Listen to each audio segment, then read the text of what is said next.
Ao anatin'ny fandarana midi magnifique ianao a miaraka amin'ny vahiny voalohany dia tsy izy izany fa Pascal Krill. Pascal Krill, bonjour. Bonjour. Comment tu vas? Très bien. Félicitations pour l'élection d'Emmanuel Macron. Oui, c'est une grande fierté pour la France et pour tous ceux qui ont combattu pour arriver à son accession. Oui. Pascal Krill moa zany ao antsika mpijery dia anisan'ny mpikambana atao amin'ny komity mpanohana ny candidat Emmanuel Macron teto Madagasikara dia efa lany izy zany zao dia efa lasa filoham-pirenena. Je disais tout à l'heure pour les téléspectateurs que tu faisais partie du comité de soutien de la candidature d'Emmanuel Macron. La première question, est-ce qu'il y a encore la raison d'être du comité, étant donné que le candidat que vous avez soutenu est déjà élu? Oui, forcément, ce n'est qu'un début. Il vient à peine d'être élu. L'investiture a eu lieu hier. Donc le combat, on va dire, ne fait que commencer.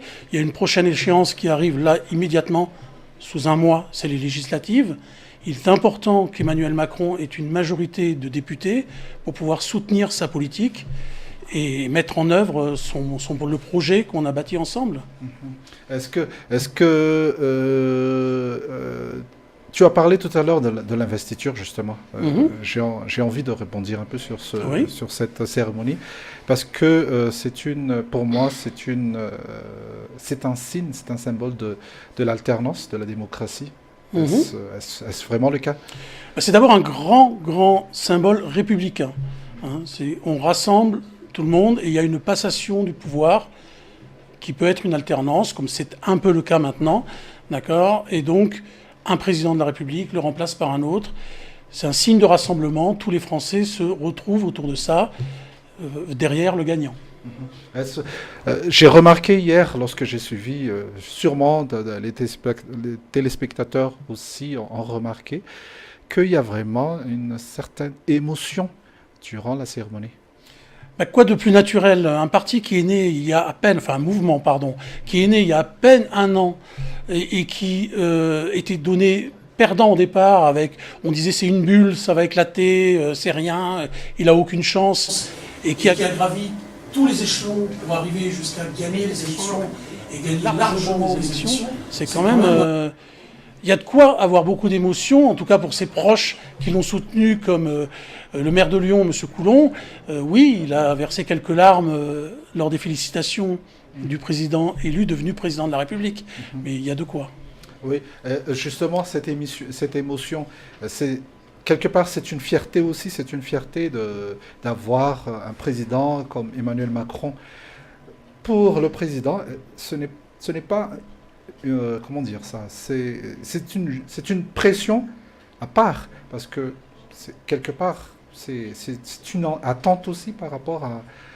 Parce qu'il est évident que le projet Macron, le projet de la République en marche, suscite énormément d'attentes.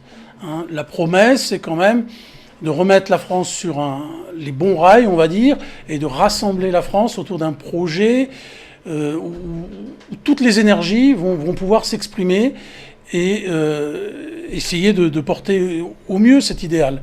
Donc, oui, forcément, tous les gens qui sont battus pour sont rassemblés autour de cette émotion. Et forcément, il y a une pression autour d'Emmanuel Macron en faveur de la réussite de ce projet. Mais attendu la personnalité de l'homme, je suis persuadé qu'il a toutes les capacités pour l'assumer et qu'il va faire en sorte d'y arriver. Malgré son jeune âge, pardon. 39 ans, quel bel âge. C'est parfaitement entre pas loin des jeunes, pas loin des plus anciens. D'accord? Donc c'est l'âge médian le plus presque idéal, on va dire. Et pour rassembler en tout cas un peuple en entier, c'est une grande fierté aussi parce que c'est devenu le président élu le plus jeune du monde. Donc la France rebâtit son image autour de ça. Il faut savoir qu'il n'existe que 2 dirigeants au monde qui sont plus jeunes que lui. Mais ils sont non élus. Le premier est à 32 ans, c'est le dirigeant de la Corée, d'accord. Et le deuxième qui est non élu à 35 ans, et c'est le dirigeant du Qatar. Donc maintenant, de fait, M. Emmanuel Macron est le président le plus jeune du monde élu à l'heure actuelle. C'est une fierté. Je vais poser une question un peu délicate. Qu'est-ce qui fait que Et celui qui a perdu l'élection accepte tout de suite le résultat. La démocratie. Accepter le principe républicain, accepter le principe démocratique, c'est extrêmement important. Hein. Personne ne détient le pouvoir d'une nation ou le pouvoir de dire la nation m'appartient. Il y a un peu le peuple s'exprime, il désigne un vainqueur, les urnes ont parlé, à partir de là, on se rassemble derrière le vainqueur. Ça n'empêche pas qu'on puisse ne pas adhérer aux idées. Les législatives vont être là pour ça. Chacun va avoir le droit de nommer son député, et son député s'exprimera en son nom, soit avec la majorité présidentielle, soit avec l'opposition, qui exprimera son désaccord avec la politique menée. Mais ça, c'est le jeu démocratique, et c'est sa noblesse et sa beauté. Emmanuel Macron, élu 8e président de la 5e République. On va écouter un extrait de son discours avant de continuer notre entretien. Aujourd'hui, mesdames et messieurs, le temps est venu pour la France de se hisser à la hauteur du moment. La division et les fractures qui parcourent notre société doivent être surmontées, qu'elles soient économiques, sociales, politiques ou morales. Car le monde attend de nous que nous soyons forts, solides et clairvoyants. La mission de la France dans le monde est éminente. Nous prendrons toutes nos responsabilités pour apporter, chaque fois que cela sera nécessaire, une réponse pertinente aux grandes crises contemporaines. Qu'il s'agisse de la crise migratoire, du défi climatique, des dérives autoritaires, des excès du capitalisme mondial et bien sûr du terrorisme. Plus rien désormais ne frappe les uns en épargnant les autres. Nous sommes tous interdépendants. Nous sommes tous voisins. La France veillera toujours à être aux côtés de la liberté, des droits de l'homme, mais toujours pour construire la paix dans la durée. Nous avons un rôle immense. Corriger les excès du cours du monde et veiller à la défense de la liberté. C'est là notre vocation. Pour ce faire, nous aurons besoin d'une Europe plus efficace, plus démocratique, plus politique, car elle est l'instrument de notre puissance et de notre souveraineté. J'y œuvrerai. La géographie s'est singulièrement rétrécie, mais le temps s'est accéléré. Nous vivons une période qui décidera du destin de la France pour les décennies qui viennent. Nous ne nous battrons pas seulement pour cette génération, mais pour les générations à venir.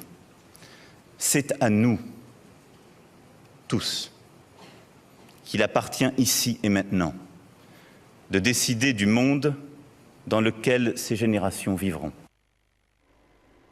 Cet extrait parlait de sa politique, de la politique de la France dans le monde, surtout ça touche le monde.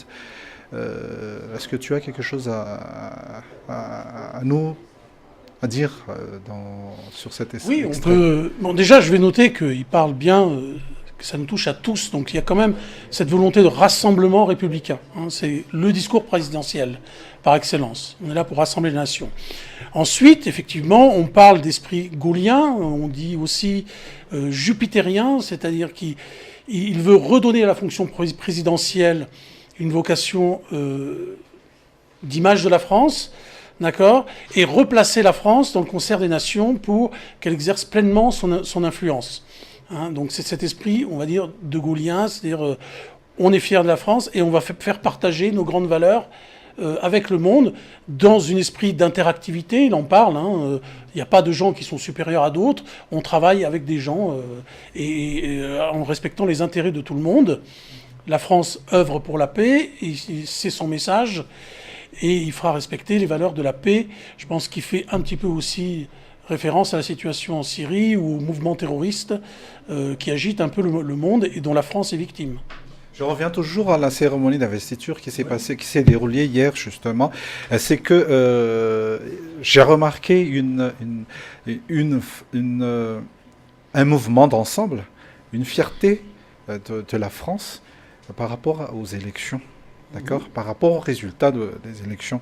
Est-ce que cela veut dire que les personnes qui étaient présentes durant la passation, la cérémonie, et aussi les personnes qui se trouvaient tout au long de la route qui menait, que le président va aller passer, est-ce que ce sont tous des gens en marche ou il y a des gens de l'autre camp? Parce que tu as dit tout à l'heure par rapport au rassemblement, c'est pour ça justement que j'aimerais... Bon, il y a là-dedans, moi je ne peux évidemment pas connaître personnellement chaque personne qui s'est rassemblée, mais il est évident qu'il y a des gens d'En Marche, certainement, qui ont voté. Bon, de toute façon, il a été élu avec plus de 66% des voix, donc c'est une énorme majorité. Donc beaucoup de gens viennent exprimer ce soutien à leur vote. D'accord. Après, il y a aussi quelques personnes qui viennent pour la beauté de l'investiture et cette grande cérémonie, hein, qui sont peut-être pas forcément adhérents du projet En Marche, mais qui aiment voir cette image de la France qui se rassemble et de cette France républicaine qui honore son passé à travers justement le symbole d'aller pas rallumer mais réanimer la flamme du soldat inconnu sur l'Arc de Triomphe. C'est toujours un cérémonial dont les Français sont friands. À titre personnel, Pascal, quel serait le plus pour Madagascar? Le plus pour Madagascar, je pense que c'est cet esprit d'ouverture, hein, cet esprit jeune, c'est-à-dire quelqu'un qui va peut-être pas être encombré avec les vieilles histoires qu'il y a pu avoir, cette France-Afrique qu'on ressasse et qu'on met à tout propos sans trop savoir pourquoi ni comment d'ailleurs, parce que je pense qu'à l'heure actuelle, elle n'a plus grand sens. Et justement, il va arriver avec un regard nouveau, des équipes nouvelles, et une volonté justement d'imprimer quelque chose de nouveau. Il faut sentir que Emmanuel Macron et tous les gens qui vont l'accompagner ont 5 ans pour réussir. Hein, c'est le temps d'un quinquennat. Le danger, ils en sont parfaitement conscients. S'il ne réussit pas, il y a un risque que cette fois-ci, la prochaine élection, le Front National ou ce type de mouvement extrémiste arrive à passer. Et là, ça serait extrêmement dangereux.